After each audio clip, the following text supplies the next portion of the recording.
सब लोग पुलिस शाहीन बाग थाने के थे। जब मैं लॉकअप में था तो वहाँ कुर्सियां डाल के बाहर बैठे हुए थे।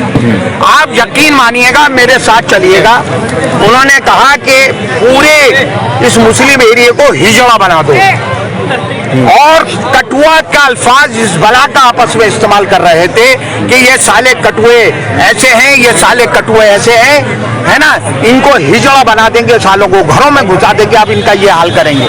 इस तरह के न जाने कितने अल्फाज इस्तेमाल करें। इसलिए मैं आपसे कह रहा हूँ कि कल तो मैं जरा सा बिजी हूँ, मेरी कोर्ट डेट भी है एक और केस में। परसों मैं SHO के पास जाऊंगा और मैं कहूंगा कि इसे बुला, अब मेरे सामने कहलूंगा कौन कौन सा क्या, और शक्ल बताऊंगा कि ये पुलिस वाला कटुए मुसलमानों के लिए कटुए का इस्तेमाल कर रहे थे, मुसलमानों को हिजड़ा बनाने की बात कर रहे थे, है ना, और मुसलमानों को सालों को घरों में घुसा दो, ये अल्फाज इस्तेमाल कर रहे थे। मैं झूठ नहीं बोल रहा, मैं आपसे कह रहा हूँ कि मैं ये परसों SHO से थाने के अंदर अकेला पूछने जाऊंगा। क्या उनके कोई कंप्लेंट या FIR भी कराएंगे, इस तरह की कंप्लेंट भी देंगे आप उनके? मैं कंप्लेंट भी दूंगा, लेकिन उनकी जहनियत देखिए कि मुसलमानों के लिए क्या उनके जहन काम कर रहे हैं।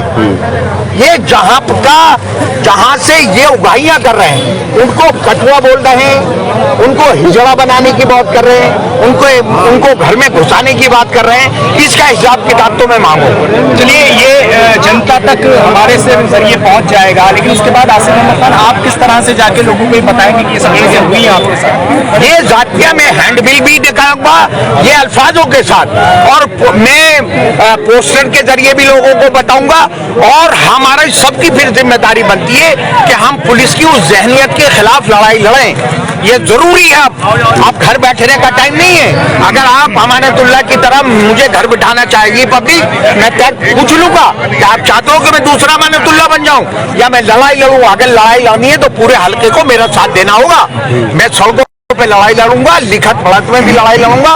पुलिस की जातियां, पुलिस का भ्रष्टाचार, पुलिस की उगाइयां किसी कीमत पर भी नहीं होने चाहिए। यहाँ पे कहा गया कि आपके साथ काफी जाती मारपीट भी की गई आपके साथ? देखिए, मारपीट तो नहीं की गई, लेकिन यहाँ से जिस स्टाइल में लेकर गए धक्के मुक्के करते हुए, है ना, अगर मुझे वैसे भी लेके जा सकते, उसका मकसद ये था कि मुझको टेरराइज करना।